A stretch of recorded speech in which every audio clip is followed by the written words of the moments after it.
has to spy on you? The government doesn't have to. They can just buy your info on the open market. Writers launch a class action against OpenAI.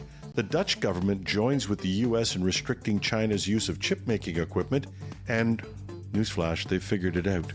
Nobody wants to come into the office on Friday, and Monday's not much of a favorite either. That and the continuing war of Reddit against its moderators on #trending and Tech Newsday. I'm your host, Jim Love, CIO of IT World Canada and Tech Newsday in the US. Numerous U.S. government agencies, including the FBI, the Department of Defense, the National Security Agency, the Treasury Department, Defense Intelligence Agency, the Navy, the Coast Guard, have all been found to be purchasing vast amounts of U.S. citizens' personal information from commercial data brokers.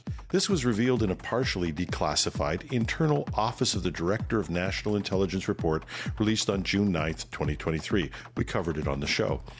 The report highlights the invasive nature of consumer data markets and the risks they pose to privacy and civil liberties. The data purchased includes not only locations and connections, but also personal beliefs and predictive behavior. The report calls for the intelligence community to adopt internal guidelines to address these issues. Now, this information is available commercially. Combined with decision-making artificial intelligence and generative AI like ChatGPT, it significantly increases the threat to privacy and civil liberties. This is because it provides the government with access to sensitive personal information beyond what it could collect through court-authorized surveillance. The report also warns that the increasing volume and widespread availability of commercially available information pose significant threats to privacy and civil liberties. It increases the power of government to surveil its citizens outside the bounds of the law, and it opens the doors to the government using data in potentially unlawful ways.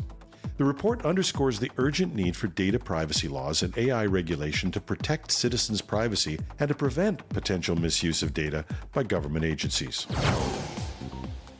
And speaking of potential misuse of data, it appears that a class action complaint has been filed against OpenAI. Two plaintiffs, Paul Tremblay and Mona Awad, have filed a suit against OpenAI for infringement, vicarious copyright infringement and violations of the U.S. Digital Millennium Copyright Act, unjust enrichment, and violations of California and common law unfair competition laws.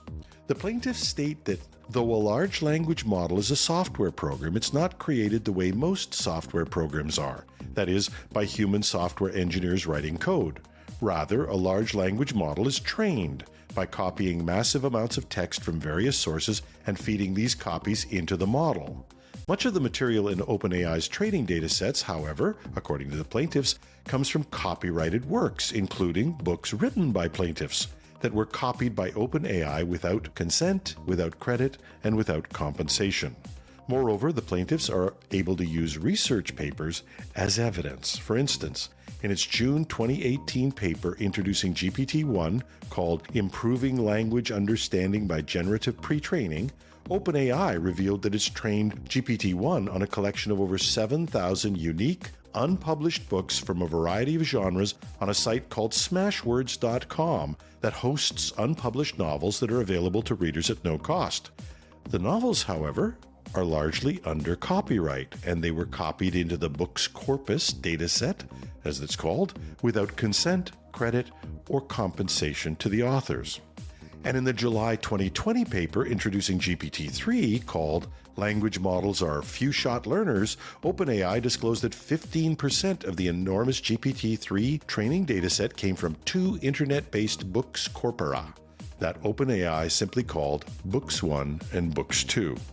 Now, OpenAI has never revealed what books are part of Books 1 and Book 2 datasets, but the suit maintains that the possibility is that these datasets are what it terms flagrantly illegal shadow libraries.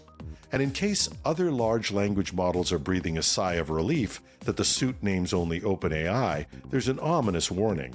Hundreds of large language models have been trained on this book's corpus, according to the lawsuit, including those made by OpenAI, Google, Amazon, and others. All we can say at this point is, I hope they did it by the book. And a 1-2 punch comes from the US and the Dutch.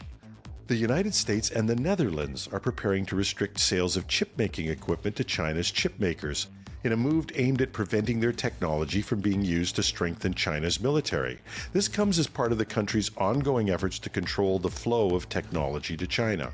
The Dutch government plans to announce new regulations on Friday, introducing a licensing requirement for the top tier of ASML's second-best product line, deep ultraviolet semiconductor equipment. ASML's most sophisticated machines, extreme ultraviolet EUV lithography machines, are already restricted and have never been shipped to China.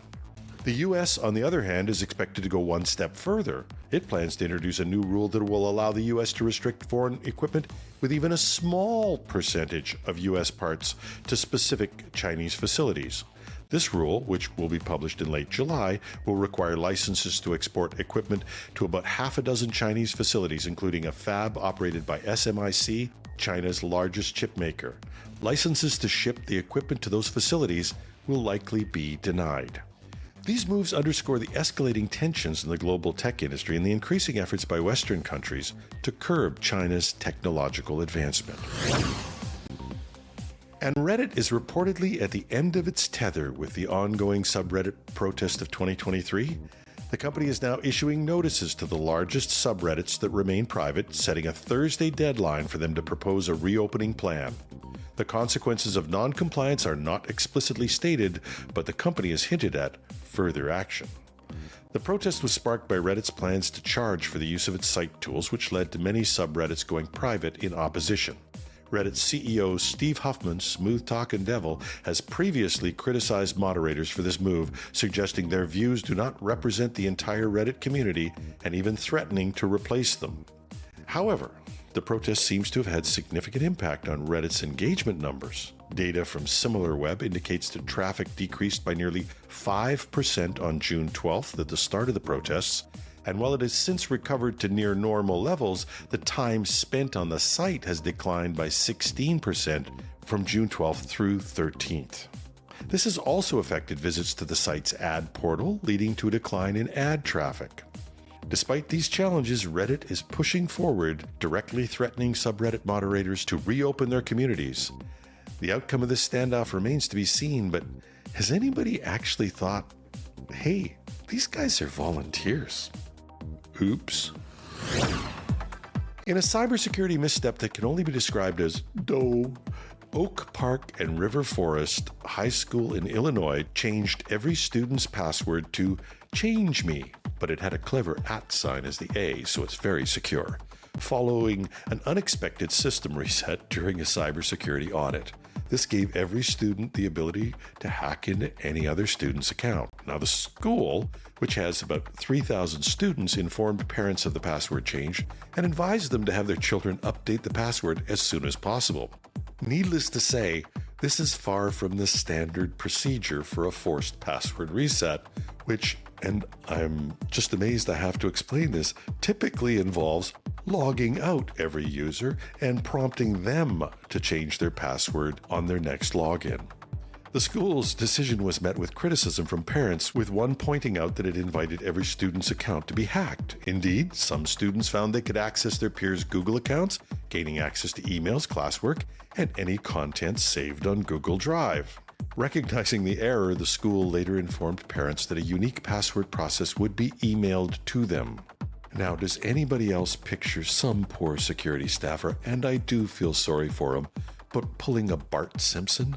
Because I can just see him at the board. I will not change passwords to change me. I will not change passwords to change me. I will not. You got it. And in another story labeled, You're Just Figuring This Out, Stephen Roth, the chairman of Vornado Realty Trust, one of New York's biggest private landlords, told investors that office work on Fridays was likely dead forever, and even Mondays are touch and go. The latest data on return to office trends in a report from Placer.ai found that office visits in the U.S.